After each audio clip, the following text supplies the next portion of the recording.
Hello à tous, je suis super contente de vous retrouver dans cette nouvelle vidéo. Et si t'es nouveau, bah écoute, moi c'est Koura et je suis ravie de t'accueillir sur cette chaîne. Aujourd'hui, je vous propose une vidéo un peu spéciale.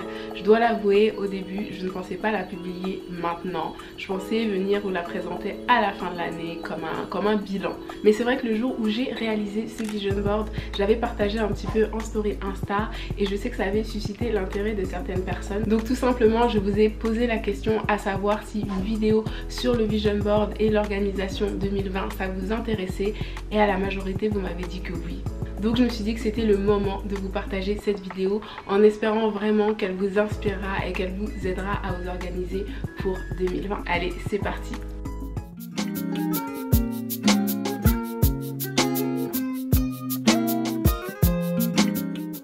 Hello hello, donc là je vous retrouve, je suis assise par terre tout simplement parce que je suis sur le point de commencer mon vision board. Donc on est le 29 décembre 2019, on a quelques jours de 2020 et c'est vrai que ça fait quelques semaines que j'ai envie de faire ce vision board, tout simplement parce que je sais que mon année 2020 va être chargée et je sais pas, c'est la première fois que je fais un vision board. C'est vrai que j'avais l'habitude d'avoir des choses qui me motivaient au quotidien avant, que ce soit sur mon bureau, sur les murs, enfin voilà.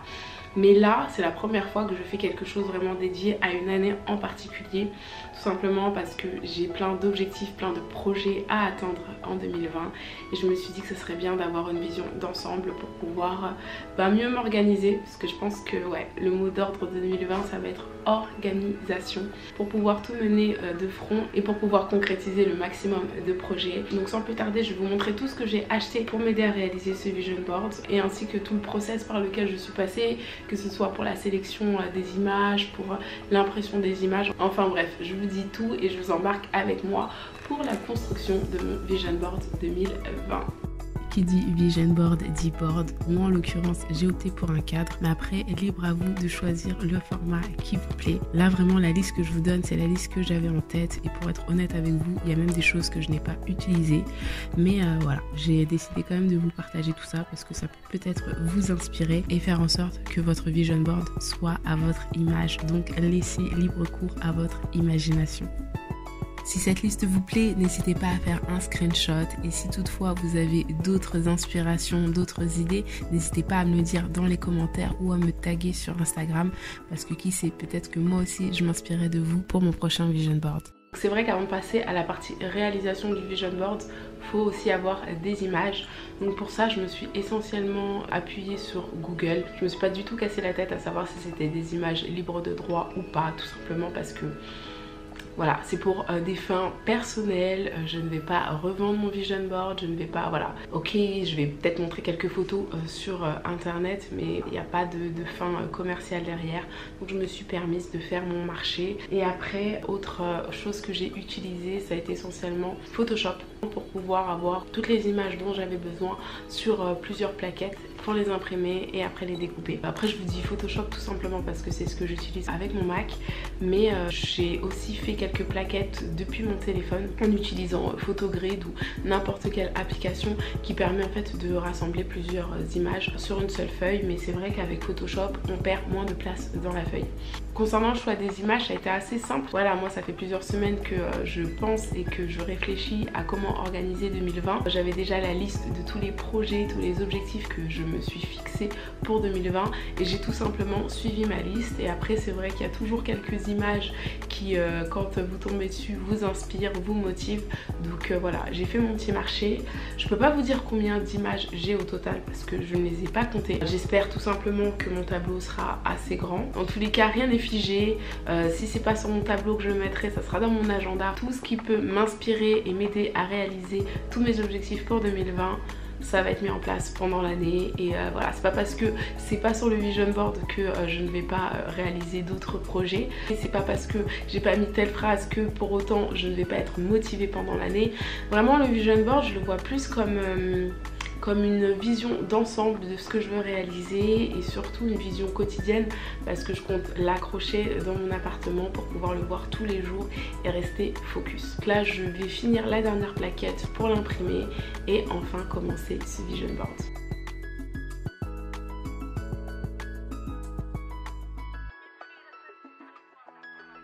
Et Et donc reste plus qu'à imprimer.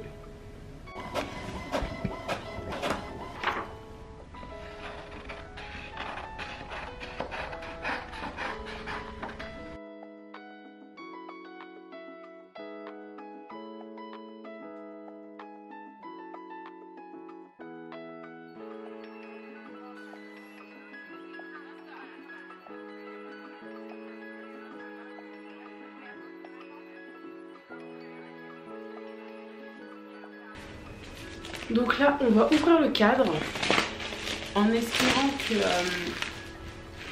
que derrière ça soit tout blanc en fait. Comme ça j'ai juste à retourner la pancarte. On va voir, je vais ouvrir. Là il y a une vitre et il faut pas que je le casse. Je n'ai aucune idée de comment ça s'ouvre. Alors, qu'est-ce qu'il me raconte? Ok.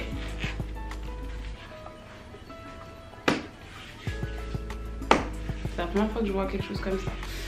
En fait, il faut juste pousser. Donc on met les mains et on pousse vers soi. Et donc là, normalement...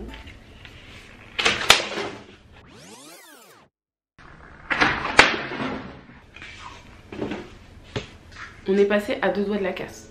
Clairement. De toute façon, je pense que vous avez l'habitude de me voir casser des choses en verre. Et donc la vitre que je vais poser loin de moi. Il y a un trou, donc ça concrètement je vais pas en avoir besoin. Ensuite il y a quelque chose de cartonné noir pour le derrière, donc recto verso noir. Et là en fait c'est ça que j'espérais, que derrière ça soit blanc, mais en fait c'est, je sais pas si vous verrez bien, c'est un peu couleur papier craft. Ça fait blanc à l'image là comme ça, mais en vrai c'est pas si blanc que ça. Je pense que je vais coller des feuilles derrière. Ouais, je vais coller des feuilles. Je vais ouvrir la grue. Je pense que j'ai pas utilisé des bâtons de colle depuis... peut-être pas l'école primaire, mais pas loin. Franchement, qui utilise encore des bâtons de colle? Enfin, à part si vous avez des enfants ou si vous travaillez dans les centres aérés. Franchement. Ah bah ouais, ça doit être quand j'étais animatrice. Les bâtons de colle. Est-ce que ça sent comme à l'ancienne? Non, je ne me shoote pas à la colle. Voilà. Non, ça sent rien. Donc comme je vous le disais, j'ai accroché des feuilles blanches à l'arrière du carton qui était fourni avec le cadre. Suite à ça, j'ai commencé la disposition de mes images sans pour autant les coller. Petit conseil, si vous êtes comme moi et que vous voulez un vision board qui soit assez cohérent, que les images d'un même thème ou d'un même projet soient réunies, ce que je vous conseille vivement pour que vous ne perdiez pas de temps, c'est de trier au préalable vos images par thème ou par projet. Parce que vous gagnerez un temps fou et la disposition sera beaucoup plus facile. Moi au début je suis partie comme ça tête baissée et je l'ai très vite regretté. Donc j'ai fait le tri et après ça a été beaucoup plus simple. Deuxième petit conseil, si jamais vous avez un cadre avec des bordures larges, n'oubliez pas de prendre justement ça en considération quand vous allez coller vos images pour ne pas que lorsque vous allez réencadrer votre vision board, certaines images soient coupées. Moi j'ai pris en considération cette largeur, mais j'avais oublié qu'en fait c'était l'arrière du cadre. C'est toujours préférable de se tromper dans ce sens. Et finalement, il y a plusieurs images que j'ai décidé de ne pas mettre par manque de place et également parce que certaines images n'avaient plus lieu d'être. Ça m'a pris quand même quelques heures, mais je regrette pas du tout. Et justement, en fait, je trouve que ça fait quand même du bien de se poser quelques heures pour travailler à préparer son année, préparer ses projets, visualiser un petit peu où on veut aller.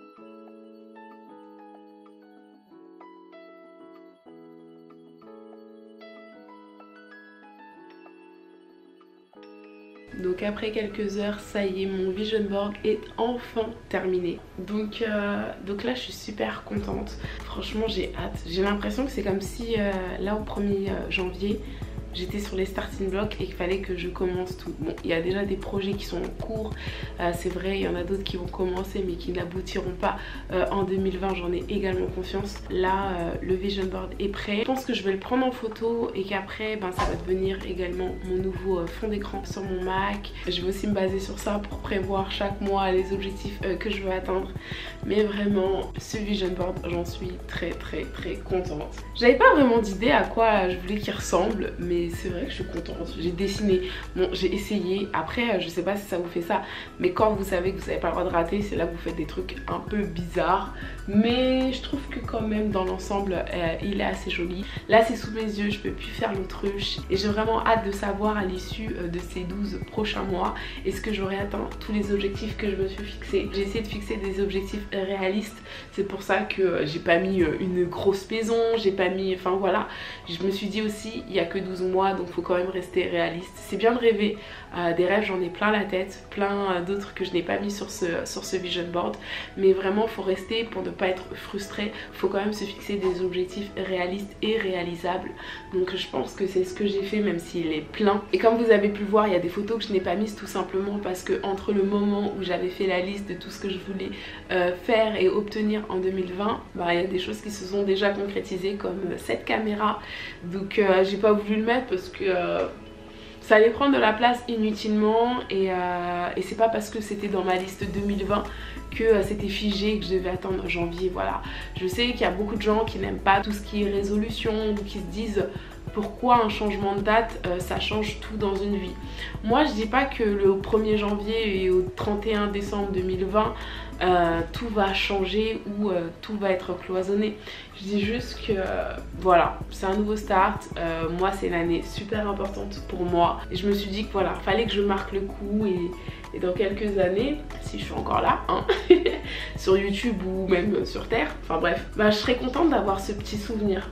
Je sais pas si je vais tout réaliser, hein, mais je trouve que quand même c'est important. C'est important de se souvenir, c'est important de marquer ces choses-là et puis voilà, et puis peut-être qu'en un an j'aurai d'autres choses auxquelles je n'aspirerai plus. Donc ça aussi je pourrais vous le dire dans quelques mois si tous les projets, toutes les intentions que j'ai mises sont encore d'actualité, ou si j'en ai de nouvelles, ou si j'en ai pas abandonné certaines parce qu'elles ne me font plus vibrer. Mais bon, on verra et puis l'avenir nous le dira. En tout cas, j'ai pris énormément de plaisir à vous tourner cette vidéo pour vous montrer comment j'ai créé mon vision board, mais aussi vous présenter l'agenda qui va me suivre tout au long de cette année 2020. C'est aussi ça que je veux partager avec vous à travers cette chaîne, parce que quand je vous dis concrétiser ses projets, ses rêves, ça passe aussi par là, hein. C'est tout ça, c'est de la planification, c'est de l'organisation et plus on a de projets, plus je pense qu'il faut être organisé et plus on va avoir besoin aussi de se motiver, parce que mine de rien, je suis comme tout le monde, il y a des jours où je manque de motivation et je me dis que justement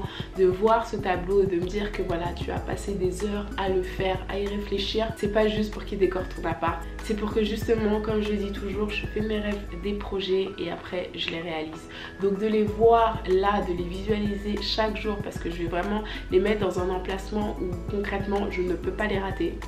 En même temps j'habite dans un studio, donc tous les murs je les vois tous les jours, et de le voir, c'est comme si un petit peu j'avais signé un contrat avec moi-même en me disant hey, tu as ça à atteindre pour 2020, donc donne-toi les moyens de tes ambitions. Donc vraiment, si vous avez pour projet de créer votre vision board, je vous invite vraiment à le mettre dans un endroit stratégique où vous êtes sûr de le voir tous les matins et qui vous aidera justement à garder le cap tout au long de l'année. Je vous ai montré toute la partie un peu DIY, activité manuelle, sans pour autant rentrer trop dans les détails des objectifs que je me suis fixés pour 2020, tout simplement parce que y en a qui sont quand même assez personnels. Je suis pas sûre que vous comprendrez tout en voyant les images, mais je pense aussi que c'est un petit peu ça un vision board, c'est à dire qu'un vision board ça reste quelque chose de privé.